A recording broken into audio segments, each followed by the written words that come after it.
semua. Terima kasih bapak-bapak, adik-adik semua telah memberikan waktu sebentar ya. Ini saya menyampaikan materi tentang Go Digi, yaitu Go Digital, dengan judul From Field to Dashboard, Implementing Robust Data Governance for Smart Plantation Ecosystem. Oke. Di sini ada 5 pilar sumber data utama ekosistem data perkebunan cerdas. Yang pertama itu ada GIS dan pemetaan lahan. Itu untuk tanaman, ya. Lalu yang kedua drone dan remote sensing, itu juga untuk tanaman. Yang ketiga IoT sensor cuaca untuk tanaman juga. Yang keempat rantai pasok digital, itu untuk tanaman. Yang kelima data SDM dan operasional. Jadi kalau di pabrik itu nggak banyak, ya, tapi kalau di tanaman banyak. Lalu selanjutnya ada model infrastruktur pengelolaan data yang besar. Yang pertama itu on-premise. Seluruh infrastruktur dikelola di dalam pusat data milik organisasi sendiri. Jadi kita semua yang ada di PTPN 452 itu ada data yang kita kelola sendiri. Jadi contoh kalau misalnya kayak saya dengan Pak Hari, itu ada namanya data SAPA. Mungkin Pak Rahmat pernah juga disuruh lawan Pak Maskep. Itu SAPA itu sebenarnya kita aplikasi yang menunjukkan bahwasannya itu kita melihat per stasiun seperti apa. Jadi bukan hanya sekedar foto, tapi melihat contoh kayak ini stasiun pabrik biji itu kayak gimana ya? Waktu pagi dengan malam apakah bentuknya beda atau sama? Lalu yang selanjutnya cloud. Cloud ini dapat memanfaatkan sumber daya sesuai kebutuhan dan mempercepat pengembangan layanan baru.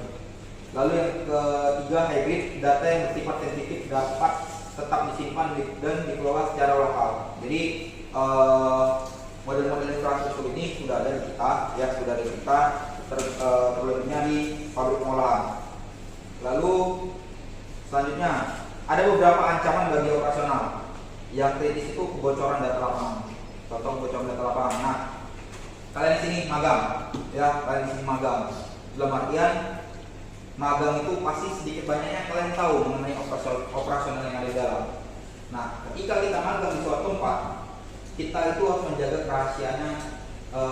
kerahasiaan data yang ada di tempat kita magang. Jadi kalau misalnya kawan saya ngomong ke kawan, tempat kami kayak gini, itu nggak boleh. Jadi cukup kalian di sini, kalian telan bulat-bulat di perut kalian. Lalu selanjutnya yang tinggi itu vendor in, artinya operasional bergantung vendor tanpa kontrak data jelas, sama dengan resiko bisnis jangka panjang. Contoh kita nih, kalau kalian lihat di kenapa kita pakai loading lama, kita di loading baru sedang ada pengerjaan lantai sortasi. Nah, itu pekerjaan dari vendor. Mungkin kalau misalnya kalian masih kurang paham, contohnya ketika vendor itu datang, yang kalian tahu kan, itu udah cuma tinggal telepon aja. Sebenarnya enggak, ya. Kita di situ ada aplikasi untuk mainkan tender. Jadi semua dikerjakan sama kontrak itu keluar dulu baru dikerjakan, nggak bisa langsung main asal dulu.